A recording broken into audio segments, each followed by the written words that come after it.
Welcome, everybody. Thank you all for joining. As you just saw in the welcome introduction video, please put any questions you have during the session in the Q&A chat, and we will get to those in the second half of the program. So thank you all so much for joining our panel today about LGBTQ plus experiences and identities in the criminal justice and carceral systems. My name is Kason Crane. I'm a member of the Board of Trustees of the PD Green program, and I'll be moderating the panel today with some amazing panelists I'm so excited to chat with. My pronouns are he, him. As many of you all probably know, but just in case you don't, the PD Green program is the leading organization that provides high-quality tutoring and educational programs and services for people in prison and those reentering society. We're active in over a dozen states across the country and have helped thousands of our students in their academic and professional goals. I first joined the PD Green program as an undergrad in college when I was a volunteer at Garden State Penitentiary in New Jersey, and saw firsthand how impactful the work of the PD Green program is. In addition, and one thing that obviously we'll touch on today, I remember as a junior in college, one day tutoring and seeing it at this prison, seeing a young woman walk by, which was surprising because it was all male, and I was struck by that and realized that it was a trans woman who was in the prison, and I will never forget that memory and just how striking it was to see and to just even briefly get a glimpse of of how challenging that must have been for her in that setting. So it's a really important topic, and I'm thrilled to be here today because we're talking about this topic with some of the most incredible folks. So I'm going to introduce all of them. We're going to hear from their own personal experiences, both in the system as well as in their professional world, get a legal perspective, and hopefully understand how we can improve the system for LGBTQ folks.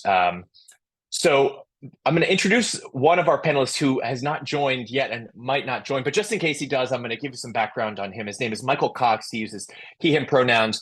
So if Michael ends up joining, he's an award-winning activist, researcher, author, trainer, and policy expert who served 6 years in prison as an openly gay man.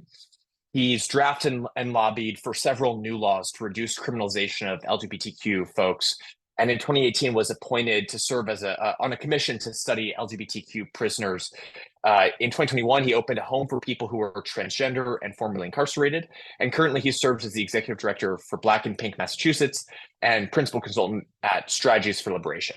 So if Michael's able to join, great, but if not, he does some amazing work and very valuable work up in Massachusetts. We also have Robin here. Robin prefers to use her name rather than pronouns. Robin Marr is the deputy executive director at the Bronx Defenders. Robin manages the direct service work of the organization and is responsible for the oversight of Bronx Defenders indigent defense practices, including family, criminal, immigration, social work, and civil. Robin also manages Bronx Defenders LGBTQ Defense Project and Impact Litigation Practice. Before becoming deputy director, Robin served as the chief practice officer at Bronx Defenders, as well as in a variety of roles in the criminal defense practice, including as a staff attorney, practice supervisor, director of early advocacy, and interdisciplinary training team leader. Robin received a JD from NYU School of Law and a BA from Columbia University. We also have Erin Harris, who uses she, they pronouns. Erin is the director of the Legal Aid Society's LGBTQ plus law and policy unit, where she leads strategic litigation and policy efforts to address issues impacting low-income LGBTQ plus New Yorkers. She represents transgender, gender nonconforming, non-binary, and intersex clients incarcerated in the New York City jails and the New York State prison system in their fight for safer housing and access to transition-related care. They are currently litigating Smith v. Gonzalez-Russell et al., a civil rights case in which a transgender man challenges the invasive and traumatic assault he suffered when he was forced to undergo a genital examination against his will. Erin also trains the Legal Aid Society's over 2,000 staff members on how to support and affirm LGBTQ plus clients. Prior to joining the Legal Aid Society in March 2020, Erin led litigation and policy efforts to advance the rights of LGBT plus and TGN-CNBI people at the New York affiliate of the American Civil Liberties Union for over 7 years. During that time, they worked with school districts to ensure they provide a safe and affirming environment for TGN-CNBI youth, including by ensuring access to sex-segregated facilities consistent with a student's gender identity. They have advocated with police departments and sheriff's offices to adopt policies prohibiting discriminatory treatment of LGBT plus and TGN-CNBI people and protecting them from abuse and harassment in custody, and has supervised several cases against police and corrections officers for unlawful and inhumane treatment of women on the basis of their gender identity.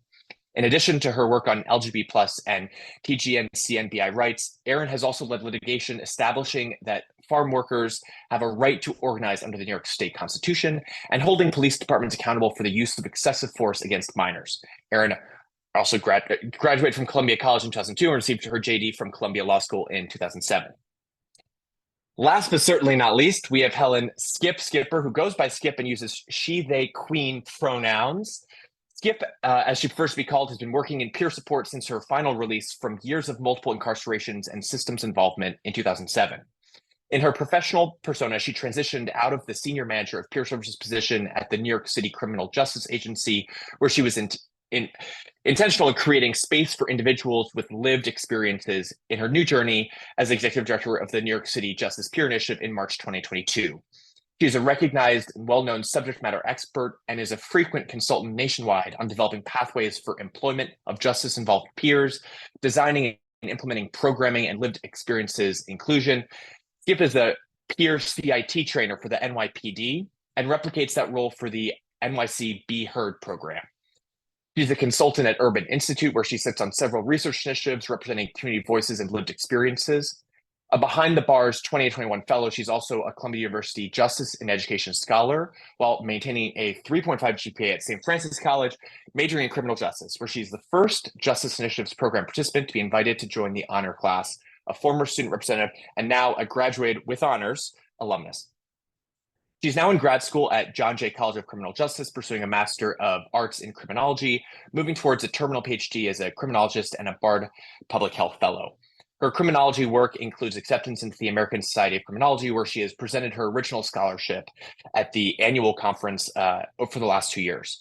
The inaugural executive chair of the NYC Peer Workforce Coalition and an executive leadership team member of the NYC Justice Peer Initiative, Skip was the first peer supervisor employed by the New York City Department of Health and Mental Hygiene in her role in the groundbreaking, media-acclaimed Friendship Benches NYC.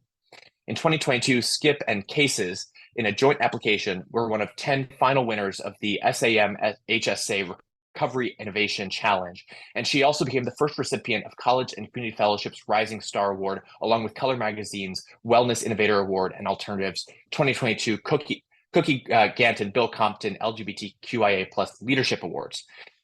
Skip is a board member and participant of College and Community Fellowship who work with justice-involved women through community support, access to higher education, and eliminating systemic opportunity barriers. And an NYAPRS board member, New York City regional coordinator, where she'll be presented with the Kirsten Vincent Innovation Award at this year's annual conference. She lives by her mantra, I've been around the block a time or two on my tricycle and used those lived experiences to color my world while assisting, supporting, advocating, and navigating for those still caught up in the oppressive and broken criminal justice system. So you can see why I'm so excited to be moderating this panel with these amazing, amazing folks. We've got so much to talk about. Let's start with some background on the LGBTQ community and the justice and carceral systems.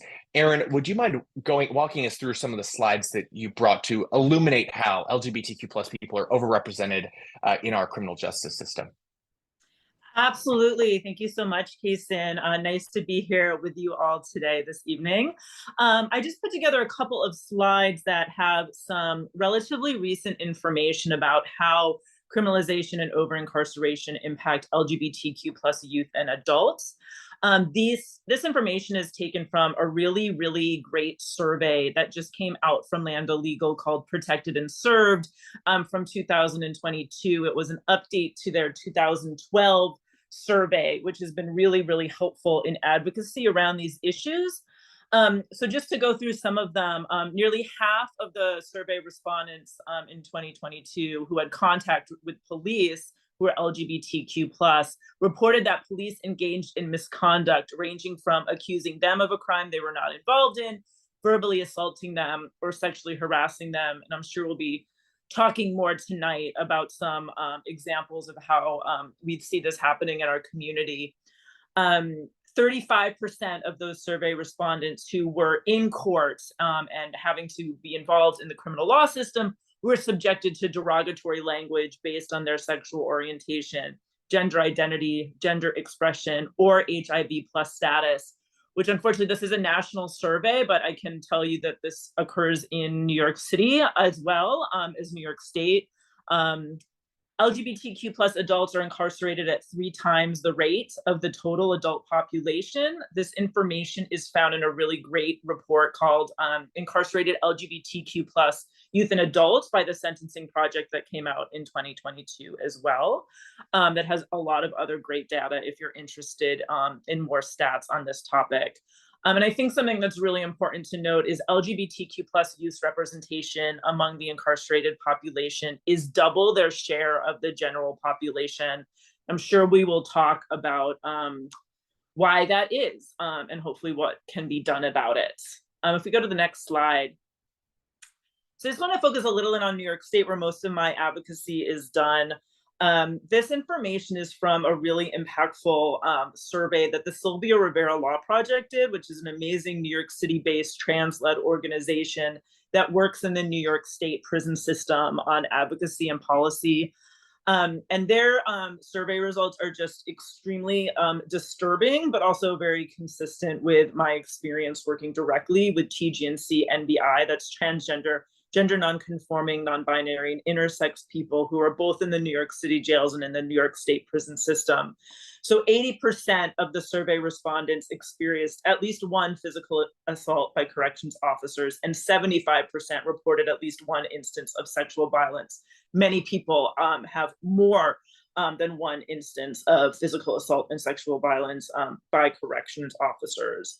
And also just wanted to point out that despite, New York State and New York City being kind of considered to be very progressive, LGBTQ plus affirming and inclusive places, it is still the case that the majority of TGNC people are not housed consistently with their gender identity and experience constant misnaming and misgendering and derogatory language and harassment in the state prison system and at Rikers, even though there has been some improvements at Rikers in that regard in recent years.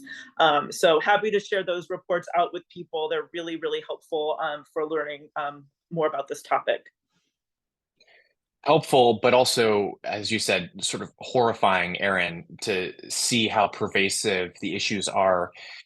Skip, I wonder if, maybe let's start if you want to share some of your own personal experiences as an individual in the prison system. I know that before this we had spoken about, to sort of more put a personal lens on it. What was your experience like with respect to gender expression in the system? Yes, can you hear me? Oh, hello everybody, Skip here. As a masculine orientated woman, we were not allowed to show our true accurate gender portrayal. In upstate prisons, you couldn't get things like boxers, anything that was identified as male clothing. You couldn't get that. Some of us are not comfortable wearing things like brasiers. If anything, we do a sports bra or nothing at all. But of course, if we go with nothing at all, then we're at a risk of a ticket.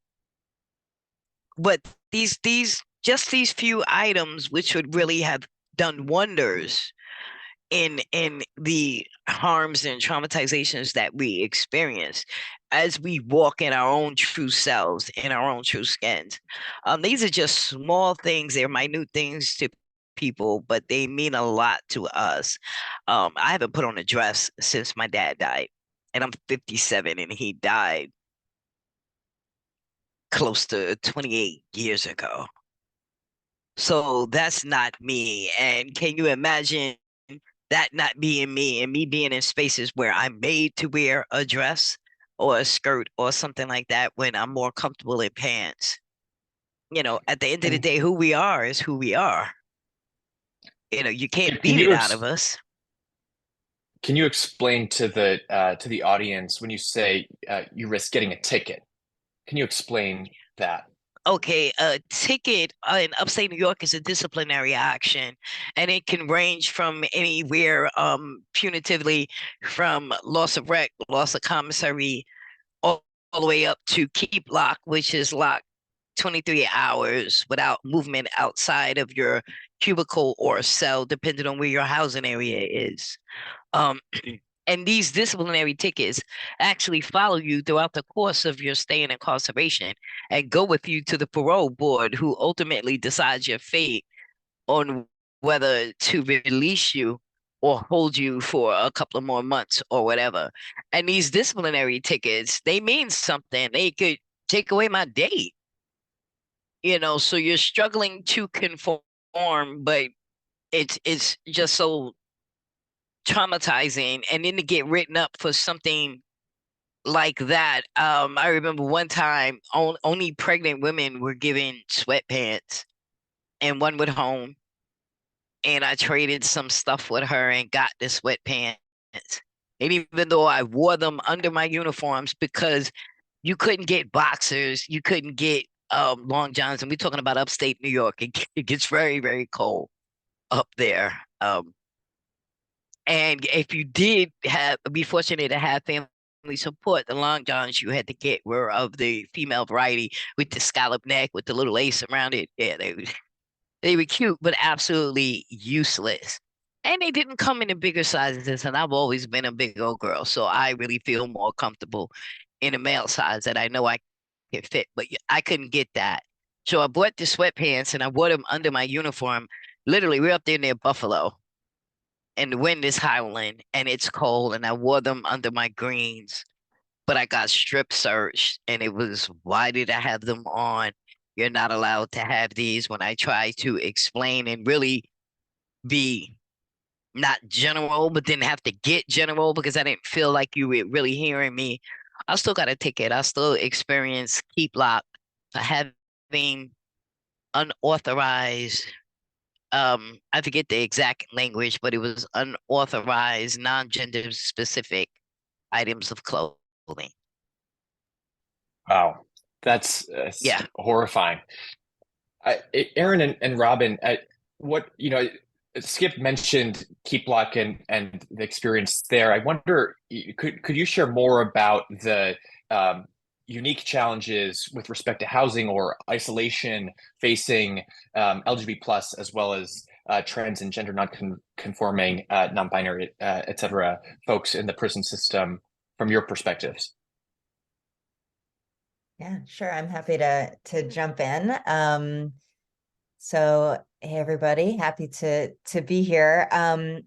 Yeah, I think, I mean, it's important to understand that prison systems, jail systems, the detention when it comes to police custody, they're all like extremely gendered and binary systems. And so what we see, and I'm a public defender, I work at the Bronx Defenders. And so the clients that I work with are in New York City. And in New York City, most of the people who are held pre-trial, awaiting the outcome of their cases, are held at Rikers Island. And Rikers Island is a complex of jails in New York City, literally an island. And for a long time, at Rikers Island, there was only an option to be housed in like a men's facility or a women's facility. And that designation was based on the sex you were assigned at birth, and people didn't have any control over that. And I think Aaron alluded to some improvements in New York City over the past several years. One of the changes has been in the Department of Corrections in New York City, the creation of, it's now called the Special Consideration Unit, but sort of jails where folks can apply to get in if they identify as queer or TGNCNBI. But well, that sounds good in theory and maybe more aligned with New York City's progressive values. The reality is that the way that that actually plays out is not helpful to people. It's really harmful. It's very difficult to get into these units. A lot of times, and this is particularly problematic, that when people are accused of disciplinary infractions, the punishment is that they are sent back to, for a trans woman, sent to a men's facility, right? The idea that being put in a facility that is less safe, where you are more likely to be harassed, physically assaulted, sexually assaulted, is a punishment for an infraction, is something that is still routinely done. And I will just say that despite the existence of the special consideration unit, a lot of people are not even given the application to apply to be in this unit in the first place. They get kicked out. They get, and a lot of clients that we have are not even aware of this option, or when they ask for this option, are not moved. And as a result, and I just want to be clear, jail and prisons, they are not safe places for anybody, no matter your sexual orientation or gender identity, but they are particularly dangerous and harmful places for TG&C and BI folks who are subjected to mistreatment at extremely, extremely high levels. And so it's an urgent issue. It's one that the folks in the LGBTQ project at my office spent a lot of time doing advocacy around, trying to get people placed in relatively safer conditions.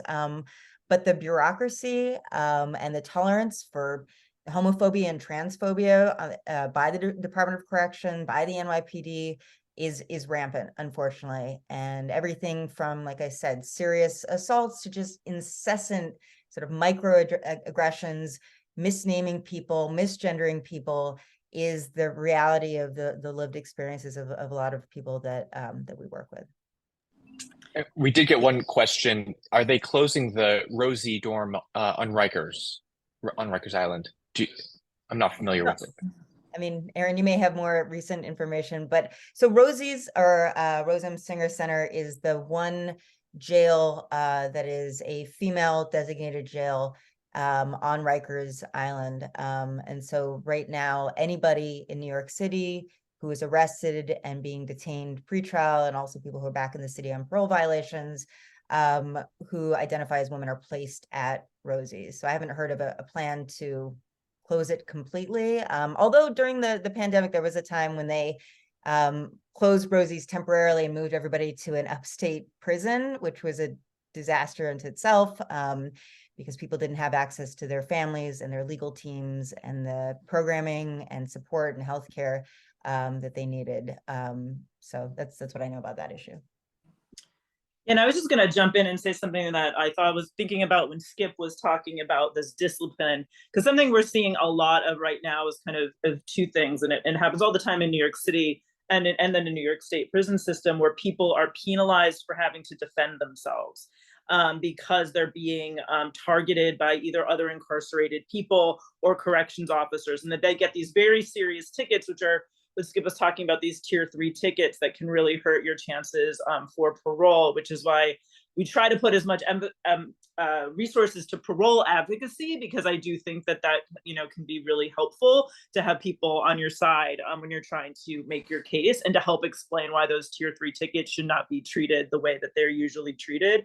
The other thing that we actually really see that's very disturbing is the use of keep lock and solitary when people have have self-harm incidents, instead of treating them as mental health incidents, treating them as a disciplinary issue, which they're not supposed to do, and which is obviously extremely harmful to one's well-being. And we certainly also do see the disproportionate use of involuntary protective custody for trans people. When you read my bio, we have this case in the New York State against the New York State prison system for putting a trans man in keep lock, which Skip mentioned, is 23 hours a day in solitary. You get 1 hour of rec maybe, and they skipped it half of the times until he agreed to do this genital examination, which is not even which is prohibited under federal law, which is the Prison Rape Elimination Act. So the abuse of keep lock in the disciplinary system is certainly rampant for everyone, but very much so for the LGBTQ community. And Aaron, can you expand on that? Obviously, you're fighting this fight in the legal system to combat these injustices. Can you expand more on the other things that you're actively working on and improving or trying to mitigate these or reduce or hopefully eliminate these sorts of abuses? So one thing that we are a member of a coalition called the Trans Prisoners' Rights Coalition, which is advocating for a bill in New York State that's called the Gender Identity, Respect, Dignity, and Safety Bill, which basically says that people should be presumptively housed based on their gender unless that person says, no, I would be safer in another type of facility.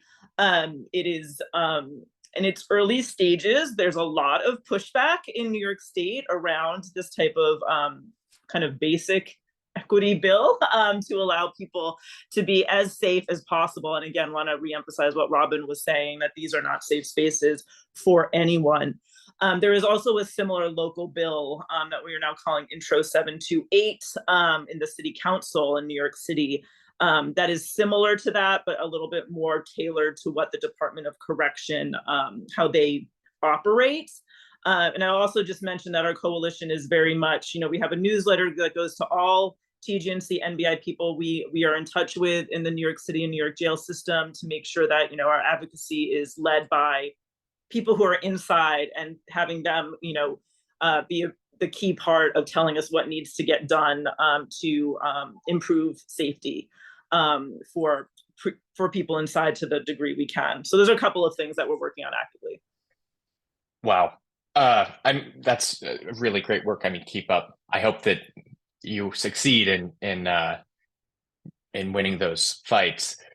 Skip and also Robin, I want to transition slightly to the topic of identity and coming out. Skip, what is what is that aspect of the LGBTQ plus experience like in the system from your vantage point? Are you talking specifically about coming out, or are you talking about your gender portrayal? Either one. I like coming out as because one's gender portrayal could be that there's a rainbow of Yes, there's a exactly. number of different identities, and how is that discussed, communicated? How is that a challenge? Is it easier than we might expect? I just would love to hear more about what that is like broadly. It is totally a challenge because you're not allowed to be who you are and to feel like who you are. Especially upstate, you go get fitted for clothes. I don't wear women's sneakers, but you want to fit me. And no, I am not taking my name in vain, but this is what we call them. You want to fit me for skippies that really don't conform to my feet and give me corns, because I have slightly wider feet, whereas a men's sneaker would fit my foot better. It's like having to deal with feeling less than on top of everything else. And it's a constant slap in the face. And let me just be real intentional. Women experience incarceration different from men, different from youth, different from indigenous, different from veterans, different from LGBTQ. But to be LGBTQ with all the rest of the letters behind it and be a woman, you have so much more trauma heaped upon your head. Let's talk about it. Let me be intentional. We're all adults here, right? Are we all adults? Ain't nobody under 18. Okay, good. Let's talk about menstruation products. I grew up in a house with my father and two older brothers. And even when I was a girl, well, then I was always like this because I was always a tomboy. But I'm just saying, even as a girl, like I'm not going to talk to my father or my big brothers about my menstruation cycle. I'm just not going to do it. It's not a conversation we need to have. But yet when I'm in jail, and first of all, I'm getting the funny looks, whatever, yeah, because I used to wear my hair cut short in a Caesar. I'm getting the funny looks. I'm getting the mumbles under the breath. Oh, you want to be a man, or you want to look like a man, whatever. But then they give you less than what you need. And then you're forced to sit up there and discuss with a male who is not a member of your family your sanitary needs. Like, I'm sorry, you just gave me 2 sanitary napkins. I actually need a couple more. Oh, but no, you can't have it. What's a man need that for anyhow? And now I feel like I have to discuss my flow with this strange man, which is just traumatization heaped on top of me already feeling lower than whale doo-doo on the bottom of the ocean because I had to even have this conversation, you know. And these are some of the things that women go through in incarceration. And Wow. it's magnified a million times when you are a masculine orientated woman, or stud as we like to call ourselves, AG, whatever, like the terminology has switched over the years. But still, like, I shouldn't have to have this conversation with you if I say I need it. Like, believe me, because in a minute you make me feel like I should just drop my pants and show you, which of course won't do. But Oh. this is what you're putting me through. Wow. Yeah, that is, I can imagine how traumatizing that would be. Um, Robin, Hmm. as a public defender, when you're working with potential clients or working with folks, how do you and your colleagues, uh, how do you and your colleagues identify or maybe help connect with LGBTQ plus folks who might need those specific set of services or recommendations? You mentioned how there's a lack of awareness, there's a lack of understanding of even the opportunities that exist. How do you navigate that discussion of identity without assuming too much, or yeah, it seems complicated. Can you walk us through that? Yeah. Obviously people have to make their own choices about when and how to be out to, whether it's their lawyer or others in the system. People have, there's a lot of autonomy that is stripped away from you when you're dealing with the prison and jail systems. And so as public defenders, it's sort of our obligation to be led by the interests and goals and desires of our clients. I will say, as a practical matter, our project gets a lot of referrals we're part of a much bigger public defender office. And so when folks in their client representation are working with somebody who's facing issues specific to their identity as an LGBTQ person, they'll make a referral so that the person has an opportunity to work with what we call a holistic team. So not just one person specializing in, say, criminal defense work, but multiple people, maybe a social worker, maybe somebody from the LGBTQ team. If the person's a non-citizen, maybe an immigration lawyer. So making sure that kind of all the aspects of a person's identity that are important to them or that are at play in fighting their case and surviving incarceration are things that we're offering sort of support and resources around.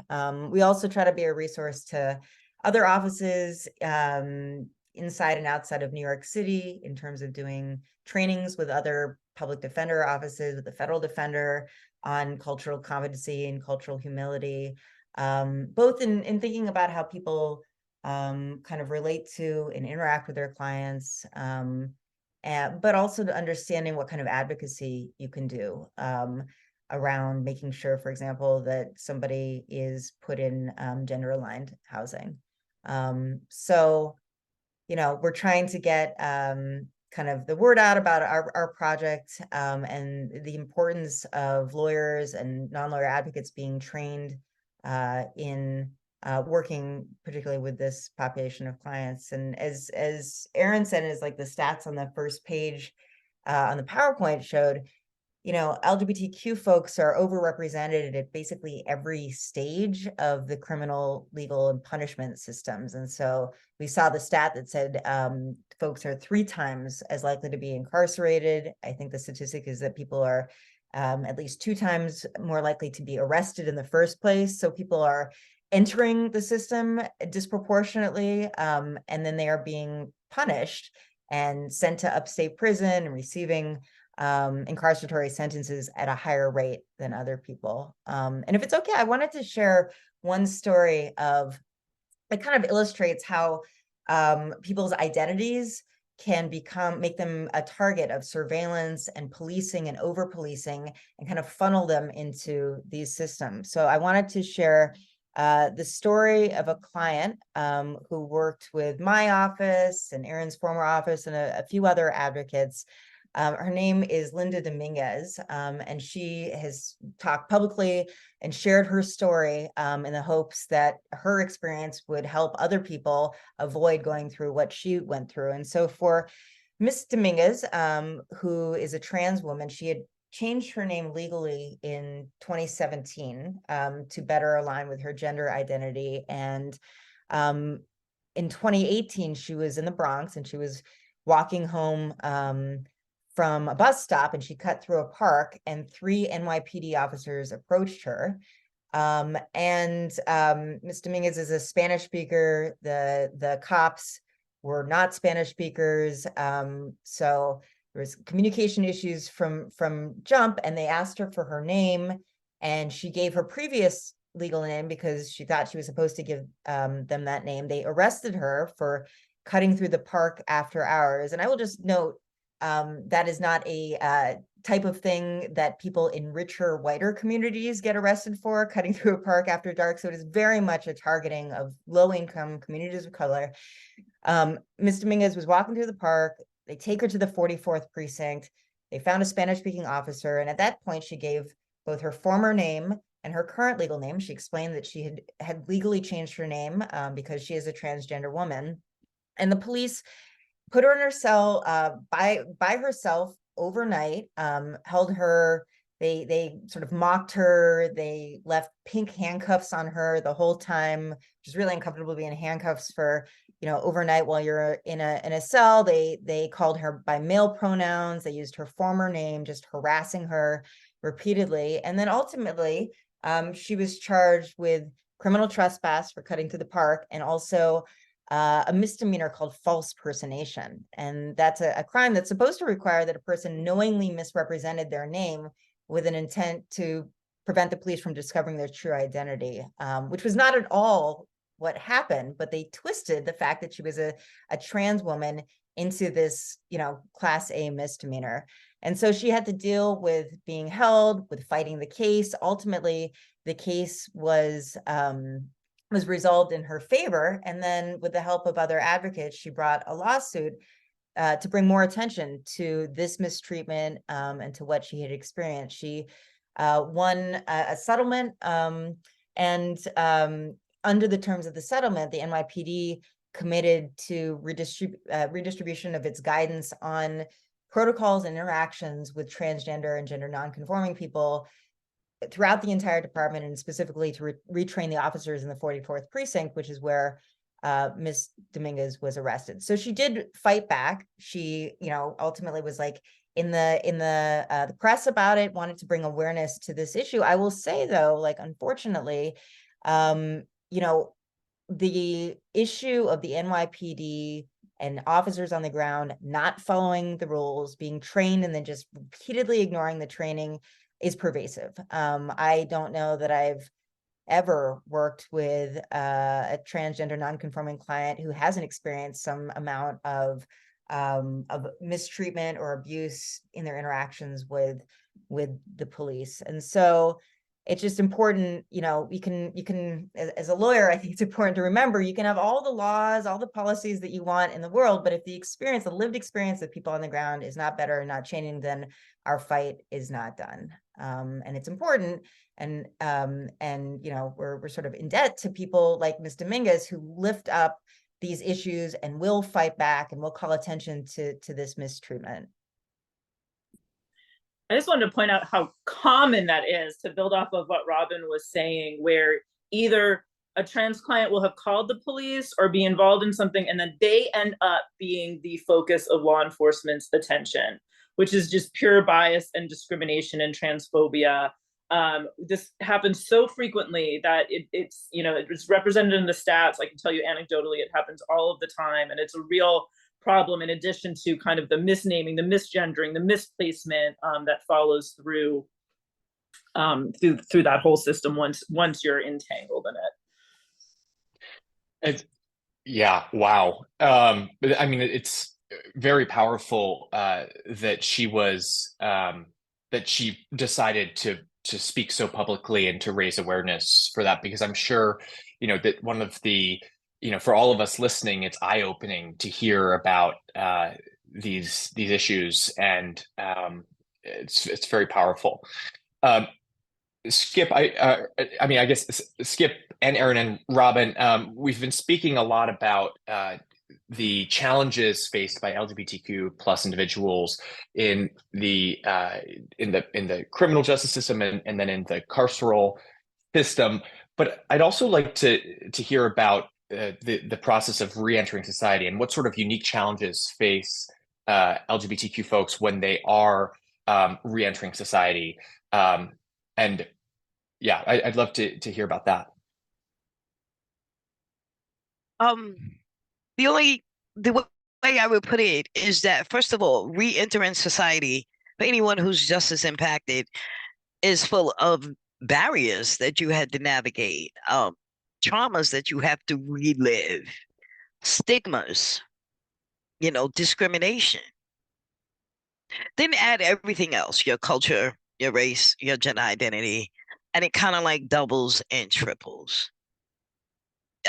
I've had parole officers talk funky to me, and especially when it comes time to take a urine.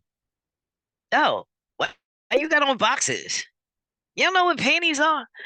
Something like that, which, like, I'm already thinking you're gonna lock me up just because you can.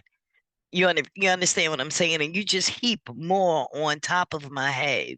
You've got stigma. Some people don't want to be around someone who's in this day and age, which really sounds impossible in this day and age. We're not back in like the 30s or the 40s.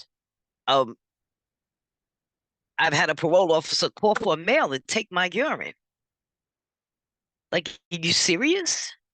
We're not gonna do that, And then she was looking at me like, say something and I'll lock you up. And here I'm terrified. I don't want to go back to jail. You know what I'm saying? I gotta do what I gotta do. Things that we don't have. We don't have adequate housing. We don't. Going to look for employment is, I want to say, a little crooked, depending on how we dress and depending on what we wear. Fortunately, there was one time during reentry that I was linked to Just for Success. And even though, no, they didn't fit me in a men's suit, they recognized when I said, listen, show me anything, but don't show me a skirt. Don't show me a dress. And they found me a really nice pantsuit. And I actually graduated out of my last and final alternatives to incarceration program with this really nice pantsuit that was completely unisex and totally okay with me. At the end of the day, nobody's asking for people to bend over backwards. But common courtesy, you have parole officers and those who are involved with the criminal legal system who have not been adequately trained. I've got people calling me sir on purpose. And for me, my pronouns are not sir. They're not he, him, hers. I still identify as a woman. So just because you see me show up all big and burly, in a sweatsuit and some J's or something, now that does not mean I want you to call me sir. And these things are done deliberate because they want to push your buttons and they want to see how far you can go. And the minute you snap back, out comes the bracelets of steel. So we have a lot re-entering. Oh my God, is a lot. And then there's more you can heap on it. You can heap the racial stuff on it. And I talked about the stigma, but how about the stigma of also being a recovering addict? How about the stigma and the inner turmoil of being someone who uses mental health services and you're trying to hold yourself together? How about the turmoil of finding appropriate providers who are recognizant of who I am and how I'd like to be treated? The list goes on and on. Wow. And I also want to shout you out, Skip, for your incredible academic career and success. And Thank also you were part of the PD Green program. If Yes, yes, and props to PD Green. Let me throw it out there for everyone to hear. If PD Green didn't come to me, I would not have passed college algebra, and I would not have graduated undergrad. And I will that's throw it out there. Matter of fact, I was at a conference, and your CEO was there, and I walked up to him and said those very same words. I said, "I love you guys. You guys have helped me tremendously." He was like, "Oh, maybe let me take a picture." Of course, whatever you need. well, it's incredibly powerful. One question for you: in the work that we do as an organization that Mhm. obviously endeavors to be as sensitive and helpful as possible, what can a program like the PD Green program do inside correctional settings with students who may identify as LGBTQ plus? Is there anything that you can think of that we and our tutors, our volunteers could do to be additionally extra supportive or extra helpful or in connecting with those folks? I would say I once wrote an article about pronouns. Um, and there are a lot of mistakes about pronouns, which is going to happen, but I think the most helpful thing about pronouns is if you make a mistake and it's a genuine, honest mistake, you don't belabor the point. You take the correction and you keep it moving. When you belabor, "Oh my God, I didn't mean to do that. Oh my God, yeah," it just makes it seem much, much awful. And I want to say that pronouns are something that are a part of us. So yes, when you meet me and you don't know it, it's perfectly all right to ask me, what are my pronouns? Rather than you just assume um that I'm a he, him, his, or they, z, them. Don't assume. It's okay. I'm not going to look at you. Matter of fact, thank you for recognizing that you can ask and giving me that respect. When I wrote this about pronouns, I kind of like dumbed it down, and I was like, in basic words, who you go to bed with is entirely different from who do you go to bed as. Period. And it's okay to ask questions if you don't understand. It is. It is. And I would like all organizations to start using pronouns or asking people what their pronouns are. Or conferences or webinars, when you do your registration and stuff, ask people what their pronouns are. When you build your ID cards, ask them what their pronouns are. You know, that will tell you something. And if it doesn't tell you Yeah, enough, it'll tell you that maybe I need to be respectful and ask because I'm not quite sure. And then there are helpful such a great trainings. point. There were And helpful trainings and stuff, and that's about it. I mean, as we've been talking about, I mean, there's so much training that there's Mhm. certain folks who need a lot of training and certain entities Yes. that really, Yes. but just asking the pronouns and intent matters so much, if it's coming from the right place and not intended, as you shared, Skip, as a form of harassment, as a form, to try and trigger a Yes. response.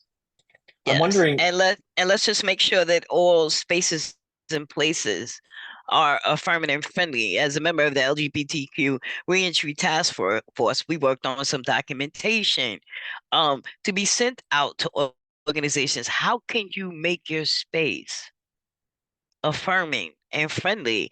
It's looking at forms that you use. If your form is still in a binary, then maybe it needs to be updated. It's looking at bathroom signage.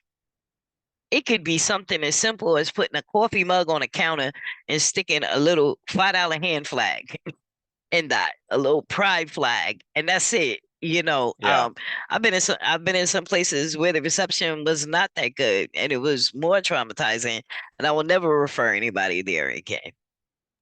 little But things to the help thing build. is, we're here, and we're not going anywhere.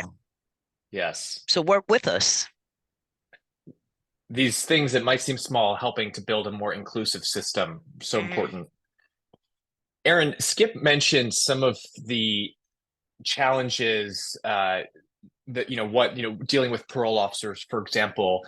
I would guess that for folks who are actually affirmed, um, yeah, in their gender identity in the system that are that they are that they if they receive the care that they actually need in the system, that they probably have lower rates of recidivism than folks who get treated or get treated not as or get they refuse to be approached in the gender in which they identify, things like that. So what more can be done to increase public and political support for these initiatives, the initiatives you're working on or other initiatives?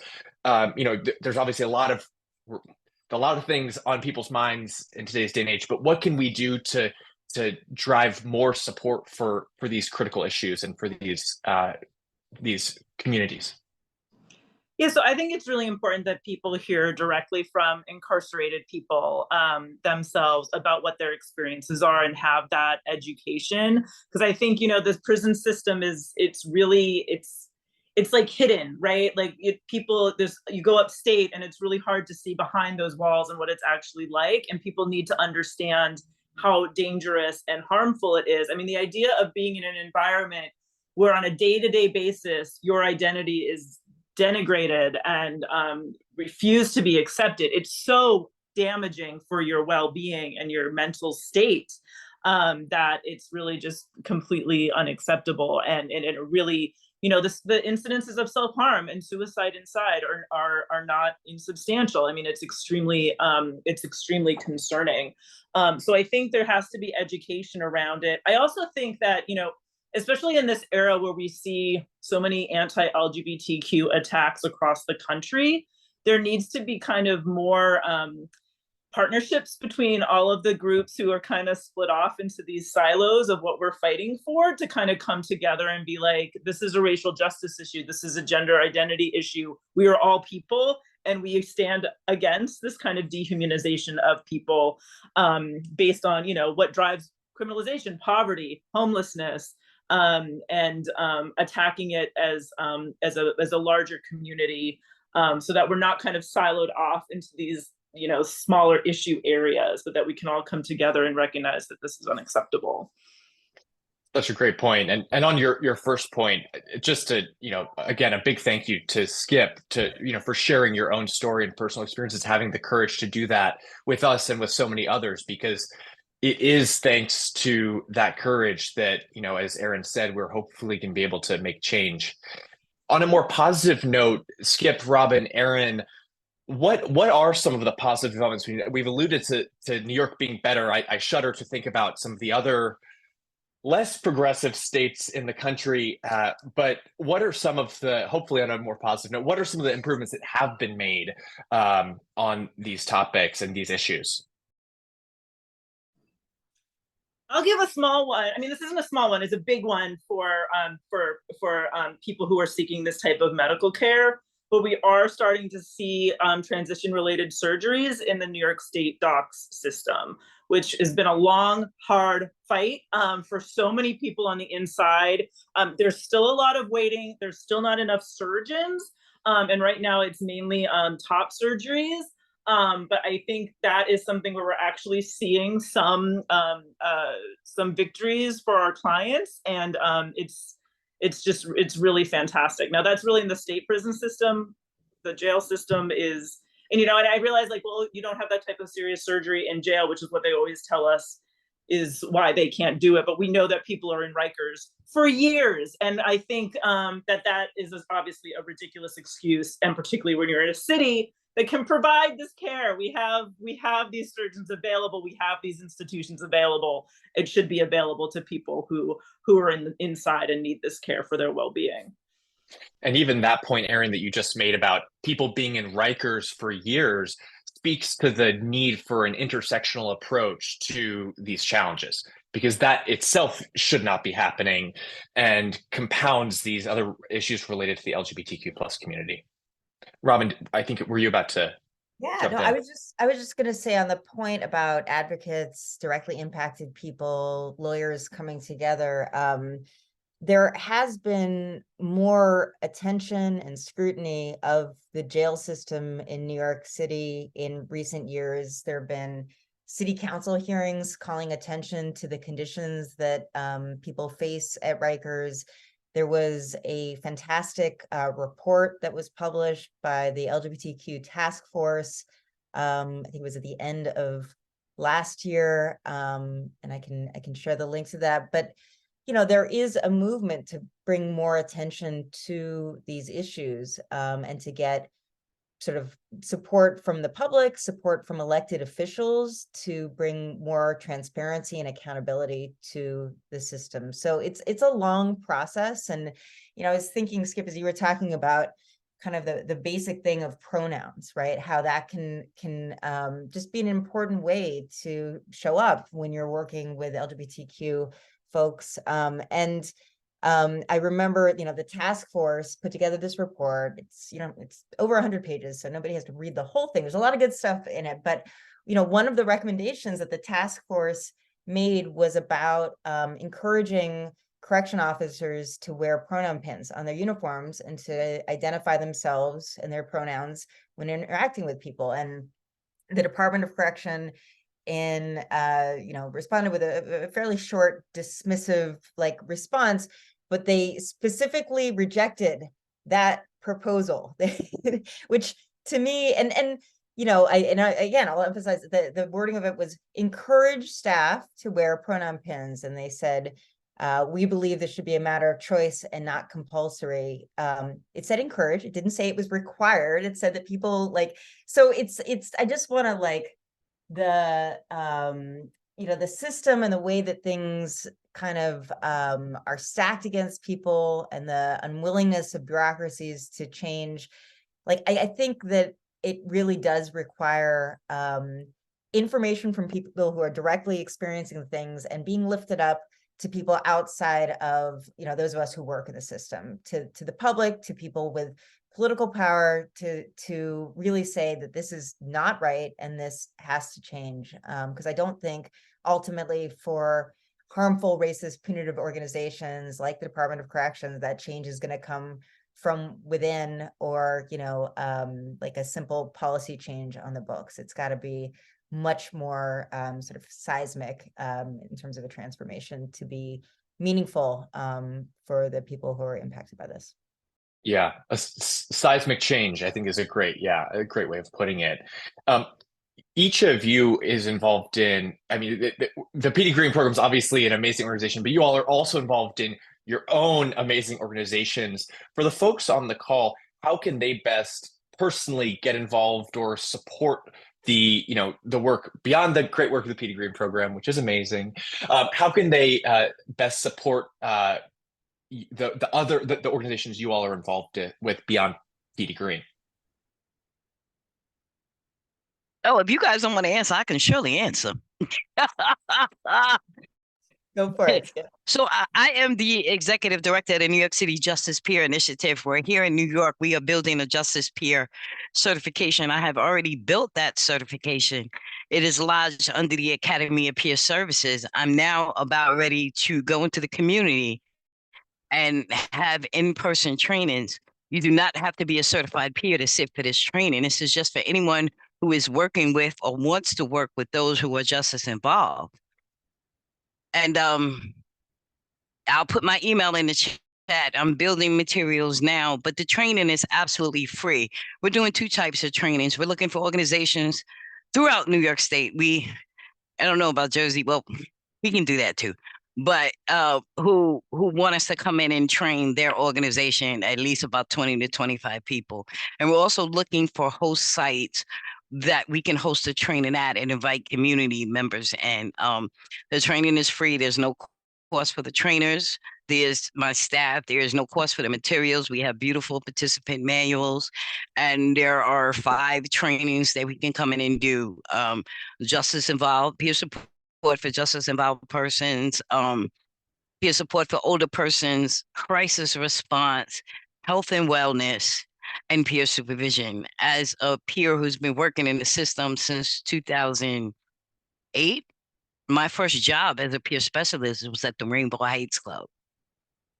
And yes, love them to death. And I travel across the country and I talk about the intersectionality of behavioral health and criminal justice. So we feel that with mass incarceration, the one thing we can do to transform is to switch the model of service delivery. Use people with lived experiences. And I myself model that because I've taken my lived experiences and turned it into professional lived expertise. So we're also open. We do technical assistance and consulting for any organization that is having barriers or wants to hire those who are justice impacted.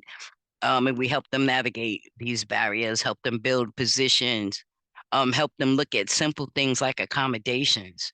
Most people think that accommodations is for someone who is disabled, but no, if you're willing to give someone a second chance and hire someone who's just as impacted, then you need to be also willing to let them go every other week for an hour early so they can meet with their parole officer, in for a penny, in for a pound. How do you teach people who are used to working in an organization giving services to those who are directly impacted? How do you switch the company culture from that to welcoming someone within their culture who's directly impacted as a colleague, as a coworker? Sometimes it's very, very hard. And these are the type of things that I go in and help people with. So I'll put my email in the chat. I have a listserv. I'd love for people to hit me up and go on my listserv. Wait, can I put it in the chat? I can't put it in the chat. We will Somebody we will put find it a in way the to chat for me. find a way to share it in the chat. Speaking of the chat, Yeah. for the folks listening, if you have additional questions, please add them in the Q&A in the Q&A field, and I will start feeding them to our amazing panelists. Before we do that, and I do want to hear from Aaron and Robin on that question. I did have one follow-up question for you, Skip. We had another Yes. great panel a couple weeks ago that was centered on fitness in the system, and we had some amazing panelists. It was leading up to the PD Green Program annual 5K, which was a fun event for those who participated, if anyone on the call did. But one of the things that really struck me from one of our panelists was he talked about how he found a sense of community in this group. When he was in San Quentin, he found a sense of community from these other runners, but also negativity from some of the other people in the prison. So he found some friends from it, but also faced some challenges. I'm wondering whether is there community formation for LGBTQ plus individuals when they're in the system? Does that happen, and how? Well, so in doing it, I have to get a little academic to answer that. First of all, so I'm a woman. I've only been in women institutions. But like I said, everyone experiences incarceration differently. Women are different from men, from all different other cultures. And the one thing we do is we create community, we create families. But when you add into the fact that some of us are LGBTQ, then we have a whole family. So I had fathers, I had mothers, I had uncles, I had grandparents, I had brothers, I had sisters. And you build these family units, and these family units kind of go with you from facility to facility. You might get into a new family unit, but you're always still in your old family unit. Imagine my shock where at the end of my doing time, I was no longer someone's son, but now I was pops. I was like, oh God, I'm too old for this. But we banded together. And I want to tell you, and I want to be intentional when I say this, as some of that, I grew up on Rikers Island. I started going to Rikers Island when I was like, matter of fact, it wasn't even Rikers Island. Rose M. Singer was just being built, and I was in the old woman's house. And I was amongst the first inmates moved into the Rose M. Singer Center, and now we're tearing it down in good riddance. But I guess some of the most happiest moments we had was rec. And me and all my brothers would get together and we would play full court ball. And for that hour, we ran up and down and played basketball. We waited for everybody to get out there. We chose teams and we went at it. And I want to give a shout out to my sister, Tracy, who was literally the only femme that ran full court basketball with the boys. And we carried that practice from Rikers Island upstate. And wherever we was at, we would all go down to the rec area and get a pickup game. and some of my brothers was very much into weightlifting and all of that. No, I'm a big old girl. I'm not running anywhere. I'm not lifting anything unless it's a fork. Um, but we did everything together, so there was that mutuality, and then there was that community, and there was that family. And I'm talking everything from cooking to holiday meals to exercise to rec. Not all of us was into running. I guess it reminded us too much of running from the cops, but we did everything else. So yes, we create community, us women, wherever we are. And that does not mean that our family unit was just comprised of LGBTQ. There was cisgender in there with us as well. If you was my sister, you was my sister. Whether you was gay or not, you was still my sister. And to this day, I still politic with women that I grew up with in the system, and we're all out here in the streets doing amazing things in criminal justice reform. And those ties run deep. That's amazing. Very powerful. Thank you for sharing that about your family. So back to Aaron and to Robin and the organizations you all are involved with. How can we best support and get involved those organizations and the fights the good fight you all are fighting? So I want to give a shout out to the Trans Prisoners' Rights Coalition in New York that's doing this advocacy. We're just kind of getting off the ground, but we will have a website, we will have a listserv. We'll be doing things like art builds and film showings and letter writing campaigns. And so if you're interested, and that's both at the city level and at the state level. And so if you're interested in that type of advocacy work, we would love to have you join for a meeting or for one of these awesome educational opportunities or one of these advocacy days. Maybe we'll do a lobby day up in Albany or go talk to the city council. So I'm more than happy to share my information if that's something anyone is interested in getting involved in. Wonderful. Thank you. Definitely. Put me down. Yes, Skip, love it. Put me down too.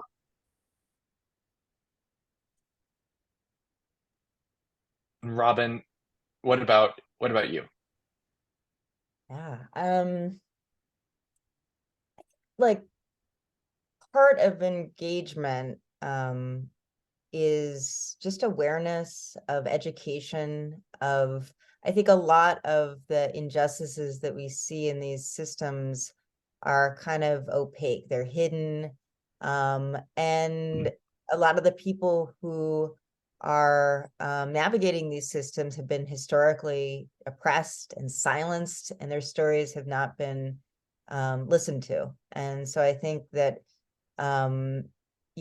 whether it's the humanitarian crisis happening at Rikers Island right now, or any one of the number of injustices that happen around the country, legal system, just like knowing about it and listening to people and then voting accordingly and donating accordingly and volunteering accordingly.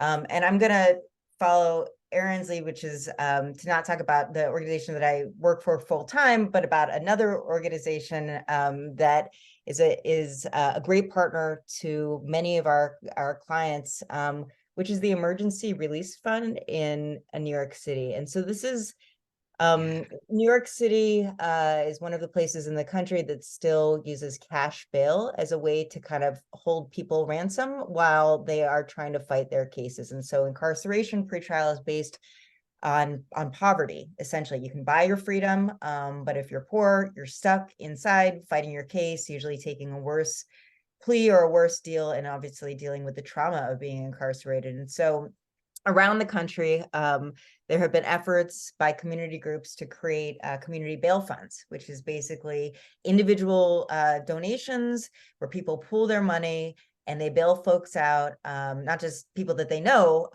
but people from their community who don't have resources. And so the Emergency Release Fund is specifically a bail fund for, among other folks, trans, gender nonconforming, intersex people, and they not only rely on donations, but they also look for volunteers. And the reason I was reminded of this was that yesterday we had somebody who was going to get bailed out. We secured the agreement to bail this person out, but we didn't have a volunteer to post. And so we spent the day looking for what's called a surety, basically just somebody to pick up the check and then bring it to the jail to get the person out. So we found somebody, but groups like that are always looking for connections, volunteers, people who are able to support the work. So I'm going to throw their website in the chat. Hopefully that can go out to the audience, but I just wanted to lift them up as an example of a way for people to get involved. And I know he wasn't able to get in to join us today, but Michael, who hopefully, maybe he can, we can send out an email on his behalf after this, but I know Michael is involved with the Massachusetts Bail Fund, if I remember correctly, and is passionate about that topic as well. So New York City is not the only place. I know we've had a lot of New York examples in this specific webinar, but obviously there are similar issues, in some cases even worse issues, all over the country. Do we have any other questions from the audience, or any other topics that Skip, Aaron, Robin, that you all would like to discuss before we wrap up? I see we do have a question from. Okay. Oh, one sec, Skip. Let's see. So, a question from Dave. Dave says he thinks the Massachusetts 2024 ballot will have a question to finally provide the vote to incarcerated folks while they're incarcerated. Are there more specific electoral campaigns which can be supported to make progress in the arena of incarceration, intersecting either gender, living, or mental health? He also mentions that some groups in Florida are working to make sane the policies around capital punishment and mental health. Are we familiar with any of the other initiatives like that might exist? If not, worth researching further, and we can do some thinking after and share with the attendees other ballot initiatives or ongoing initiatives that in case they're relevant for folks, if there are no other ones that immediately spring to mind from None spring to mind, but I do think it's just like you've made some allusions to like the rest of the country, and I do think it's really important that there are efforts to literally criminalize LGBTQ existence happening, and how that will obviously lead to more overcriminalization, poverty of the LGBTQ plus community. And so fighting against those efforts is just so important. It's really scary what's happening in regards to like trans youth getting access to healthcare, trans adults getting access to healthcare, criminalization of families for trying to get healthcare for their young people. And one thing that we hadn't talked about so much in this is like one of the pathways to overcriminalization is youth who are not accepted by their families or who are not accepted in their community, and how that can lead to homelessness and engaging in economies that are criminalized. And so, that's just something that's so important to be aware of. It's easy in New York to kind of forget sometimes that even like saying the word lesbian in a Florida school has become like a serious issue. So I just want to like put that out there, kind of tangentially related to ballot initiatives. Great point. Skip, you were I just want to say I'm just so proud of the younger generation. I remember when I was their age, we were down on the pier, we were dancing see, I'm dating myself again, at the fun house, and Better Days and stuff. But the media and the movies and everything that the younger generation, like, they are not afraid of who they are, and they are not afraid to show the world who they are. And I come from a time when I used to have to sneak out my mother's house to go to the parade, and my mother would say, "I bet not see you on TV." But just really giving a nod to that, and they make my generation, they put my generation to shame. But so proud of that. My son is just Janai. You can't call him gay, you can't call him straight, you can't call him, he's just Janai, but he loves lipstick and makeup, and eyebrows. His eyebrows is always on fleek. And when he went to his prom, he had a full face and a customized dinner jacket that I paid a lot of money for. But he was absolutely gorgeous. Gorgeous. You know what I'm saying? And I'm just so proud of that. You know, I'm just so proud because I remember a time when we hid, you know, or just tried to stay like in the middle. Who me? No, I'm a tomboy. I don't know. I don't know. Don't call me what's a stud. I'm a tomboy. You know, one of those things. I just want to throw that out. You know, and let's create more space and more pathways for the younger generation. Because they're the ones who's building us up. And it's a beautiful That's thing to so true. see. Yes. It's beautiful and so positive. And I mean, perhaps the perfect note to end on, obviously there's so many challenges that are being worked on, but I think that message, Skip, you just shared so eloquently and beautifully. And unless there's any other questions, I think Thank you. we should end on that note of positivity. Thank you. Thank Well, you for so having thank me. you. I enjoyed this so much. Thank you, Skip. Thank you, Aaron and Robin, so much for joining, for sharing your personal experiences and your insights on these topics. Thank you to all of our attendees, and thank you for your support of the PD Green program. And look forward to seeing you at our next event.